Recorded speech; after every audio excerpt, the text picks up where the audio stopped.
She might pop in. She's hiding in the corner. That's kind of her thing right now because she wants to go out and socialize. But I don't want her to. I want her to stay in here with me. Good old Lucas. So that is that. That is with her.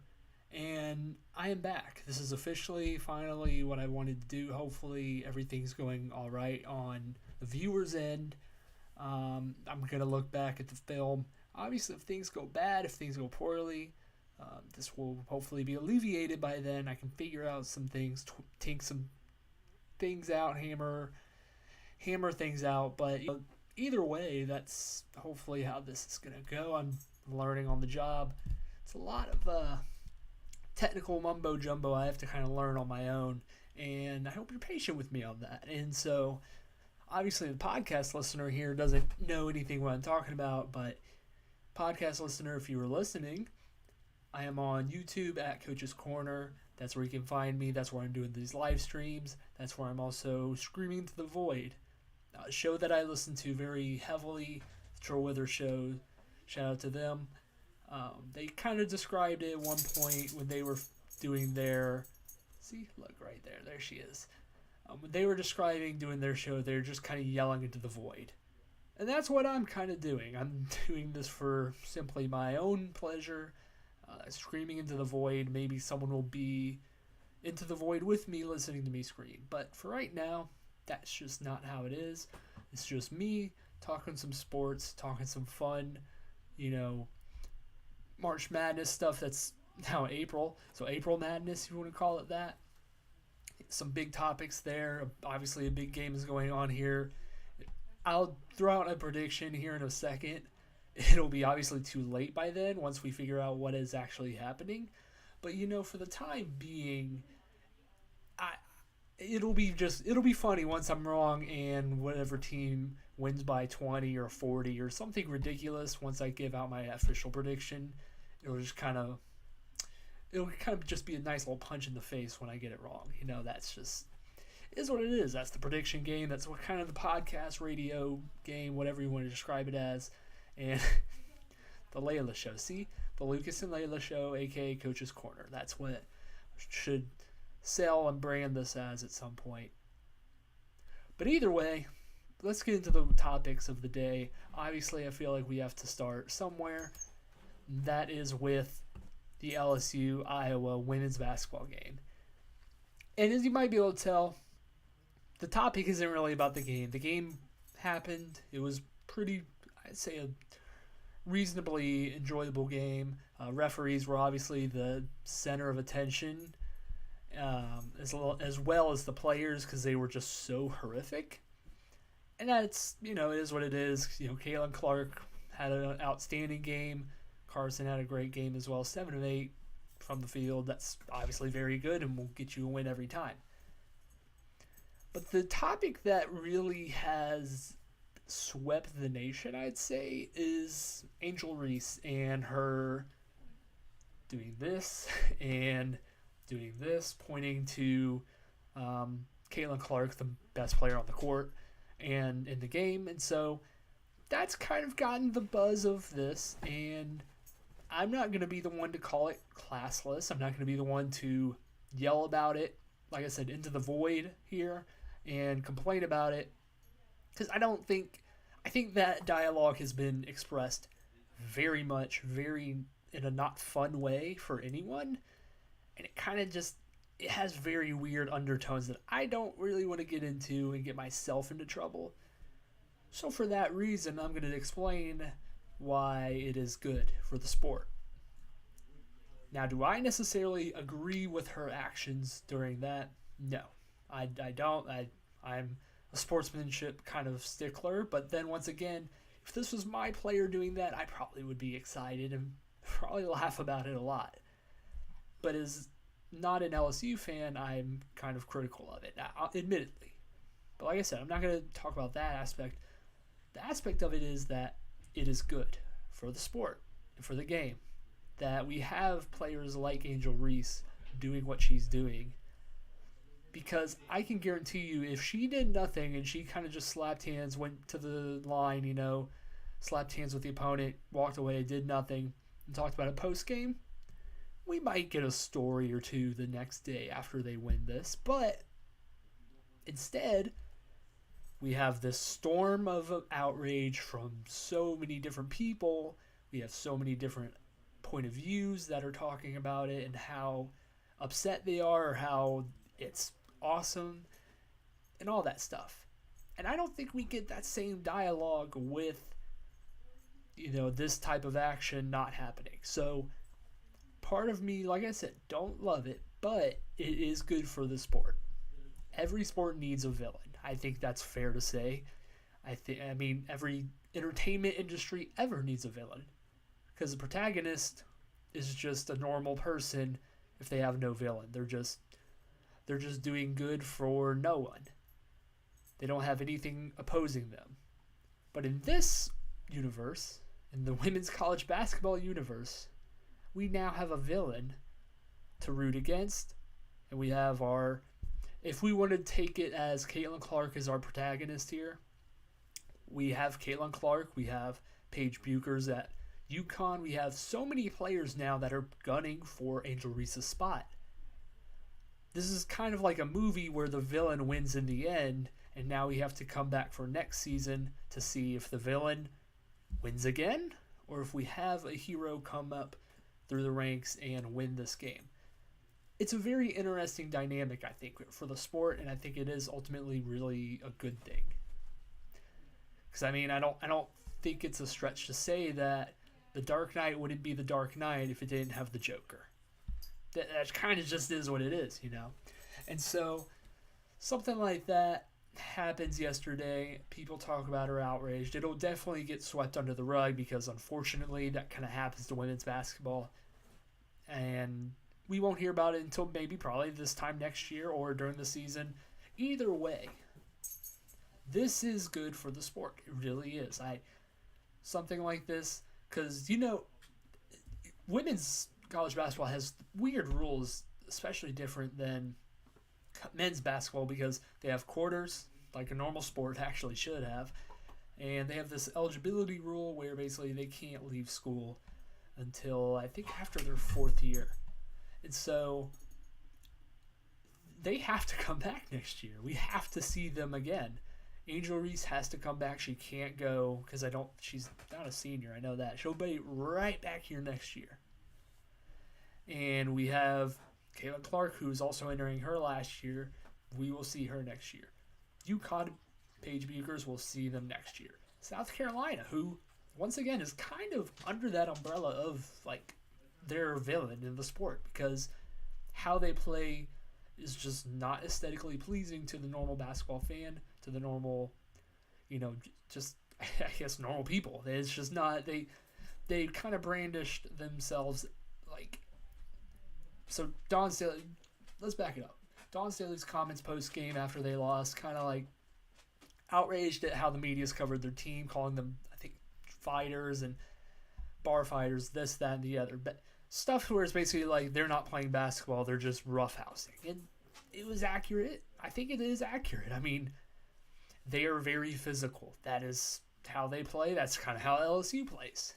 And so they are a villain. People are rooting against them. And it's weird to hear the villain kind of cry to not be the villain. It's weird to hear that aspect of it. But I guess it's the human element. But either way, South Carolina, they're a villain for the sport. I think that's just how it is. When a team is winning so much and they're doing it in a way that people don't like, this is kind of the result. South Carolina is that. Angel Reese and LSU, they are going to be that next year. I can guarantee, I feel like a lot more people are going to pay attention now because of the actions taken by Angel Reese yesterday. Because there's also this element of people want to tear down the person on top. That's kind of just been a thing in sports for a long time. If you look back Michael Jordan, people, after Michael Jordan finished the three-peat, they tore him down once they got the gambling stuff, once they got his dad dying and they went after him for that, blamed his gambling debts on that.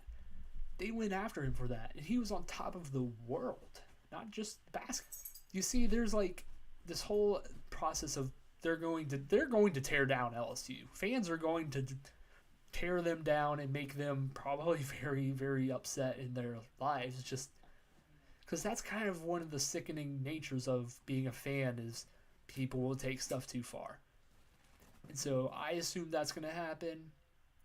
But you know what it will do? It'll bring eyes to the sport. It'll bring a lot more audience to the sport. And, someone that doesn't like Angel Reese might find a team that beats them and they latch onto that team as a fan. And now that team that beat Angel Reese now has a fan for life. Stuff like that. It's a weird domino effect now kind of set in motion where I think different things can happen, different elements can, bring more eyes to the sport, bring a different audience, a different feel. It'll mean a little bit more for teams, that are watching LSU come into their arena. It'll for teams going to LSU, they'll mean a little bit more. It's a whole dynamic I think that's very interesting that we will see now.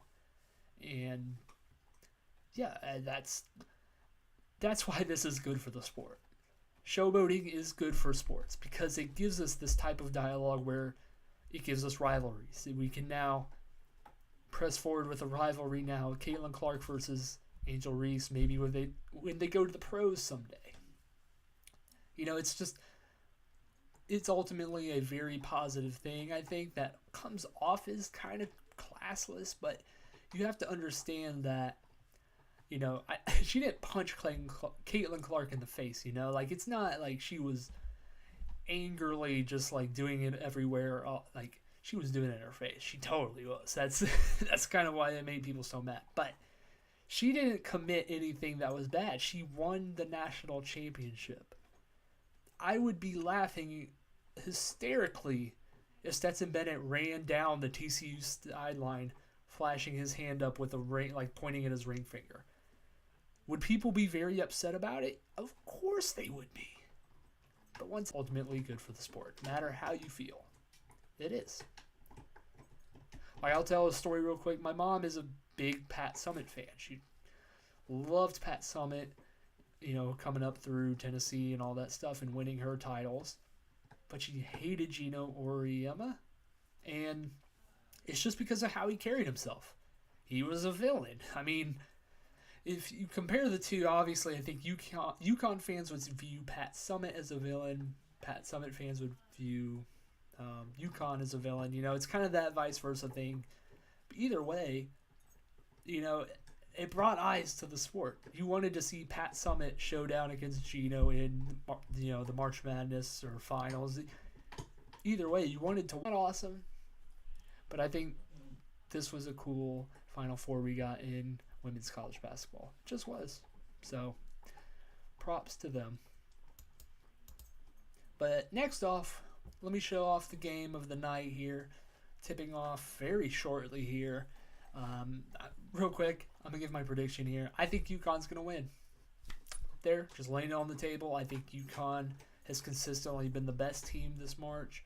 They've consistently played the most complete basketball games from start to finish. Obviously, they've won by double digits in most of their games. I'm not sure if they won in the last one against Miami there, but they were in control, it felt like, majority of that game. So, they're a 7-point favorite, which I find interesting because, I mean, that's a decent chunk of change for two teams that have made it to the finals now. But once again, UConn's been steamrolling folks. Sonogo here, who's on the screen, he's a force to be reckoned with. Down low, he's a monster, real game changer. But, San Diego State, I think the way that if they want to win, they'll have to play their game. They will have to force UConn into uncomfortable situations. I think that's kind of how they've won so far. Watching the Alabama game sticks out to me because they kind of, Brandon Miller didn't help himself, but San Diego State, I think, did a good job of forcing him to not be himself, to not play the game that Brandon Miller wants to play the game that San Diego State wants him to play. And so I think their defense obviously is, I think, what drives them. Their offense is fine, but their defense and their intensity, UConn will find their ways to score. I think they're a good shooting team. Like I said, they have two big forces with Sonogo and Drew Clagan, I believe. Forgive me. Forgive me. But either way, they're two big guys. They kind of rotate in and out. I think will just be good enough on defense to kind of anchor that end of the floor while they are finding their rhythm offensively. Now, they can't go dry for long periods of time because that will kind of, San Diego State will stay into the game because of that. And I'm saying all this, and it could totally just be an absolute slapping tonight. None of it matters for the podcast audience. But, that's just my pre-thoughts on the game here before it happens here shortly. So, yeah, give me Uconn. I'm not sure I would take Uconn in the points. But, it's definitely an appealing bet. I'd say that much. So, shout out Layla for chewing on the bone as she found out her little groove there. I'm sorry if you hear that. If you hear the that's her chewing. So, regardless, that's just Layla. But moving on to that, we'll go to some baseball. I think some good old baseball to close this out here before I send you on your way is a good way to end the show. Now, real quick, I want to introduce you back to TierMaker. TierMaker is a beautiful website that, no free ads, but kind of for him to give us the logos that I could make this tier my way too early power rankings for the MLB opening day weekend. So,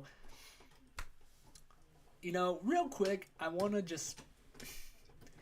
preface this by saying that it is so early, and we have no idea how certain teams are going to kind of figure out their footing with starters and whatnot.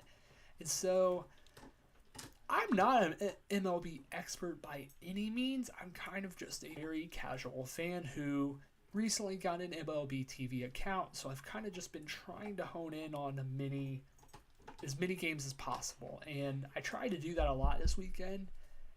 Because I do have it in order 1, 2, 3, 4, 5, or 1, 2, 3, 4, 5, 6, 7. Either way, you get it, right? You get the point. So, starting off S tier, which is 1 through 5, I have the New York Yankees. And as much as it pains me to say that, I feel like I have to say that because I think the Yankees had a very strong opening weekend against the Giants, who I think are a good team. I have them right here in B tier. Aaron Judge kind of picking off where he left off last year. 2 home runs early on. Giancarlo hit a monster home run. And I think their pitching did relatively well. The one game they lost, I think, was a close one against the Giants. And, that happens. And just right now, I think the Yankees are in a good place in the beginning of the season so far that it's hard to knock them. So I have them at number 1. That's kind of just how I have that. Do I think they'll fall off? I do. But right now, as these other teams are figuring it out, I have the Yankees as number 1 just based on a good weekend, I think, from them and Aaron Judge hitting the ball very far. So it's kind of a given there. Next, I have the Braves. A little bit of a homer bias here, but I don't think it is because they opened against the Nationals. The Nationals are pretty low on this list, as you can see. But, I think for what they had to do, go on the road in a weirder, colder environment with a very tough situation with Max Fried getting hurt there, it's kind of hard to judge how the Braves could have really popped with Max Fried and Kyle Wright's down right now in, AAA with trying to rehab back from inflammation in his shoulder. That's a whole thing. And they have to figure out the 5th starter. That's just kind of what they have to do here. They're trying to play things out. Jared Schuster did not have a great showing when he had this opportunity in the one loss that they have this season. But Dylan Dodd is getting the start tomorrow, I believe. So we'll see if he takes the 5th spot. They do have to figure out what to do with Max Fried, his hamstring. But, other than that, right now they're playing, and I should preface this, a lot of teams are playing right now. I'm not factoring that into this. This was this morning before the game started. So either way, Braves had some good spurts on offense.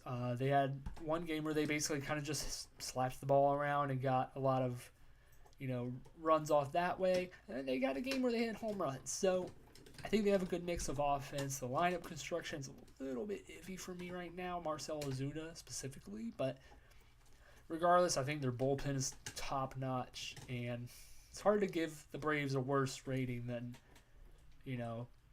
than what they've shown so far. Just because, it is the Nationals. It's hard to give a baseline for how they are. So, either way, next I have the Astros. Astros played a tough White Sox team that I think gave them some good games.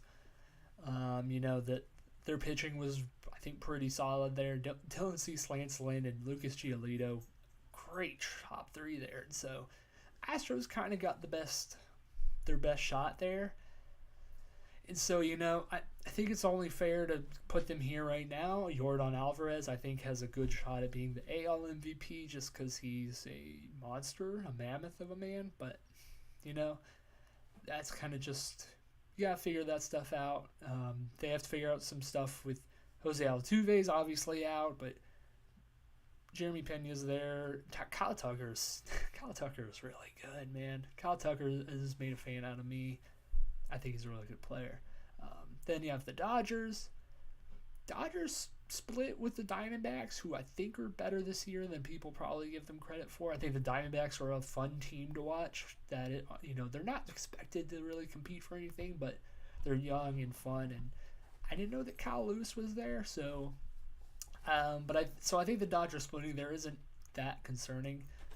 But right now I think they have to figure some stuff out. They lost a decent chunk of players that I think were kind of mainstay, like Cody Bellinger. Despite what you might feel about him, whether he's bad or strikes out a whole ton, which he does, you have to admit that he was there for a while and kind of provided, I don't know, calming sense. I don't know. That's just my thoughts on it. But Dodgers 4, the Mets 5. I think they did a really good job handling the Marlins this weekend. Marlins are not a slouch of a team as they normally are. I think the upside is there. There's definitely a framework that I can see the Marlins being good in. I could see them making the wild card. How much more than that? But still, I like what Miami's doing. And so for the Mets to kind of go down there and handle business like they did, I think it's a good showing. Now, they got demolished today. And their lineup, I think, isn't all that incredible. But regardless, I think that was an interesting way to kind of combat a really strong series against the Marlins into an awful day today. But I do have the Mets at 5 right now. It's just kind of hard to move them from there. 6th, I have the Guardians. That's the Guardians right there. That's their logo. And they went to Seattle. They had a very good showing against the Mariners. They hit the ball well. The pitching, I think, could have been better, but that's what it is. I think that that was a series where they kind of opened up where we're not just some team that snuck into the playoffs last year. We are a good team, and they kind of play in the most cheesy way that they kind of always say we play the right way. I think they do. It's one of those weird things where it's really corny, but it's kind of accurate. But regardless, I have the Rays at 7. It's very hard for me to say that the Rays are great because they played one of these more please spend the money teams. And so the Rays are, I have them there just because, they absolutely dominated their matchup. And, I think their pitching's very solid. Wander and Randy had a great series. And so I think they have a good shot at being a team that has a chance to compete for the AL pennant. I do believe that, but right now it's hard to judge because of who they played. So then I have the Cardinals. The Cardinals played a tough Blue Jays team, and they kind of blew the doors off of them with a couple of the games. So if their offense is kind of as dangerous as they've shown, then I think the Cardinals they could work that voodoo magic that they always seem to have. Wilson Contreras coming to them could be a big boost that they need. I have the Mariners next. Obviously, they had a bad showing against the Guardians, but it's one of those I think that they'll kind of figure it out. They just have to. I think they had some changes in the offseason that they just kind of have to work through. So, do like the Mariners, but that first opening weekend jitters when you're kind of expected to do something, I think it happens. So, don't be surprised if for the next month that they struggle. They just have to work these things out, kind of come back to the expectations that they have, and they'll find their footing. Next, I have the Twins. Another team, kind of like the Rays, just worse, where I think that they played a team so bad that their 3-0 record isn't like, wow, they're 3-0. It's, oh, they're 3-0 because they played the worst team in the league. And so, hard to judge, but I mean, given what we have, they are 3-0. They played a good series. They didn't drop a game like the Braves did, but still, I think they are going to trail off. But for right now, until these other teams figure out their, ideas, I like the Twins here at 10. Not too crazy, but definitely subject to change. Next, I have the Padres. They disappointed me against the Rockies. I think their lineup construction is really good. I like their lineup a lot. A lot of names, but their pitching does not impress me, and I think they have some. I mean, once Joe Musgrave comes back, maybe it figures itself out and they kind of get moving again. But I don't know. I was expecting a more explosive weekend than what we got from them. Xander Bogaerts, I will say, is kind of proving to be a very good, worthwhile signing that they had. I thought he was great this year. San Diego, it's right there. It's right there for tip of the tongue. So good. Either way, I think they're a team that'll definitely creep into the top 10, probably bump out a team like the Twins or probably the Cardinals maybe, but right now, I think 11 is fair. 12, they have the Brewers, which seems like perfect Brewers placement. Brewers are a team where they always have a couple guys where it's like, man, they would be awesome if they were on a contending team that actually wanted to make the World Series, not just wanted a team that wants to win the division. But I mean, Brewers had a good showing outside of opening day. Corbin Burns did not look awesome, but Brandon Woodruff looked great. So Brewers, I think, are one of those teams. Well, they'll probably drive their fans crazy, but right now I think they're solid at 12. The Giants. I think the Giants, like I said, I think they ran into a very tough matchup early on here. They're all the way across the country. The Yankees are just coming off of a year where they disappointed, so they want to prove something. Giants just kind of went through a rough stretch, I think, and obviously I think they had a great day today against someone that I can't remember. But either way, we don't see it here. Either way, Giants had a good day today, so I think that they are bouncing back. So I do like them to maybe make a wild card spot. I think they're just threatening enough, but not too threatening to the San Diego and Dodgers. So, but I mean, it's one of those teams also where maybe in July, if the Giants are ahead of San Diego, I won't be surprised. But I don't know. I just can't imagine that happening. So next I have the White Sox. Like I said, I think they put up a good fight against the Astros.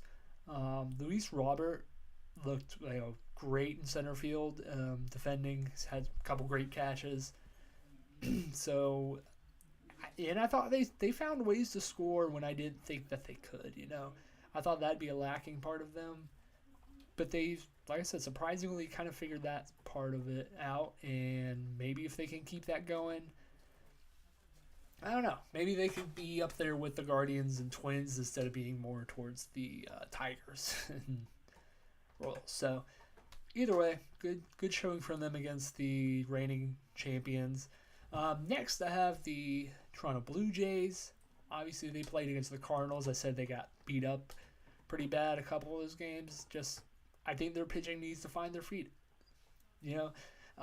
Chris Bassett, their big-time free agent signing from the Mets, had a really rough time last time out against the Cardinals. So, maybe, like I said, once those guys kind of settle in, maybe the Blue Jays surge. And, the AL East is really, really, really good.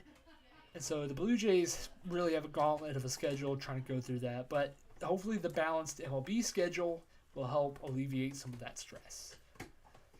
Then we go to C tier, which is more of where it starts to tail off. The Red Sox. I mean, exciting games from the point where you want to watch some teams hit the ball. The Red Sox-Orioles was that series. But it's concerning for Red Sox fans because their pitching was dreadful. I mean, outside of Tanner Houck, who it wasn't even that great for him, Red Sox starting pitching was so atrocious. So Adam Duvall is apparently Barry Bonds at Fenway, so that's very good to see that there. However, that's just you can't depend on Adam Duvall to be hitting 600 the entire season. So Red Sox, you gotta figure that out, man. Angels, they played one of the worst teams that's in the please spend money tier, so it's kind of hard to judge them.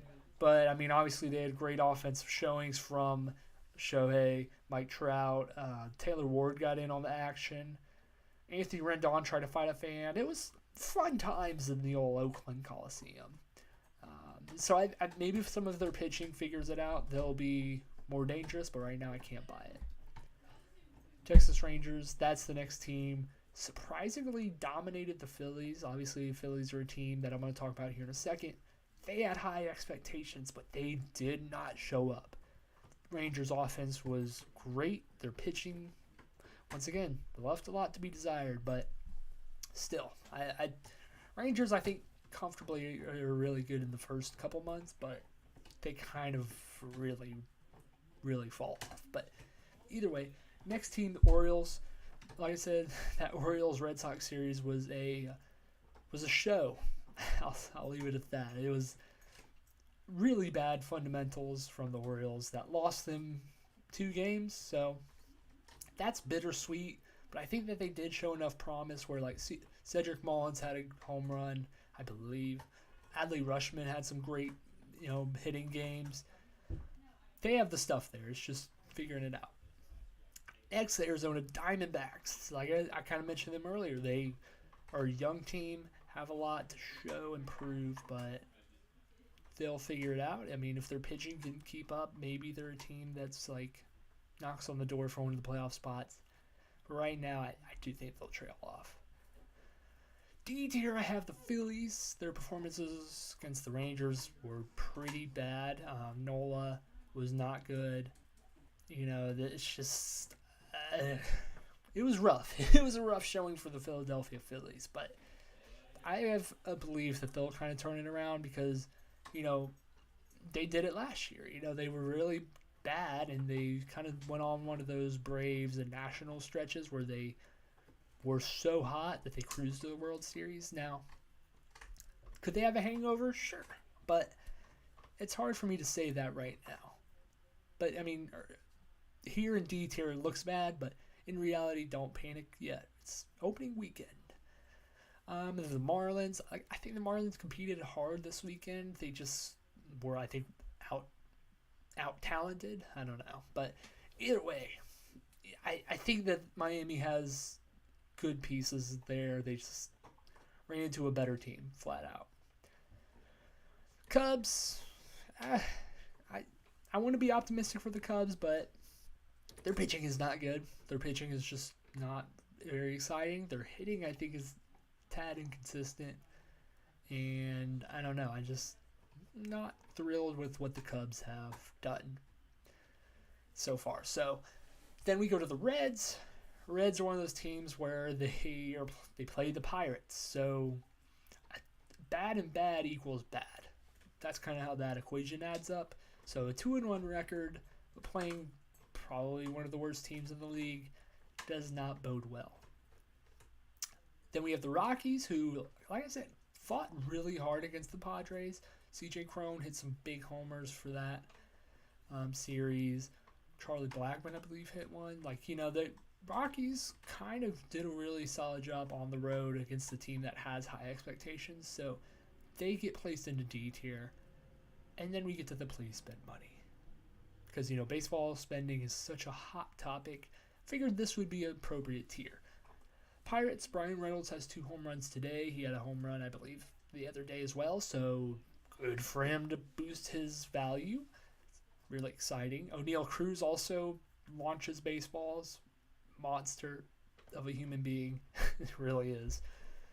The Nationals, I'm not going to say that I believe in what the Nationals are doing yet, but I think they played the Braves tough for a couple times. It's just their starters were just so dreadful and put them in such a big hole that they couldn't really compete out of it. But I didn't hate how they played. I wasn't like, ugh. Oakland's going to love Las Vegas. That's what I'll say. Oakland is going to be a beautiful team when they're relocated to good old Sin City. So, Detroit Tigers, absolutely dreadful. Put up 0 fight against the Braves. Kind of just, it's very interesting for teams to get steamrolled bad in the beginning of the year because it's like, they say it can only get better from here, but can it? Can it only get better? I'm not sure. Very tough, but either way, Tigers bad. Royals, kind of the same deal. I have the Royals as the worst team in the league. Bobby Witt Jr. is fun, but outside of that, what do you sell the fans on outside of some beer and hot dogs at the game? I don't know.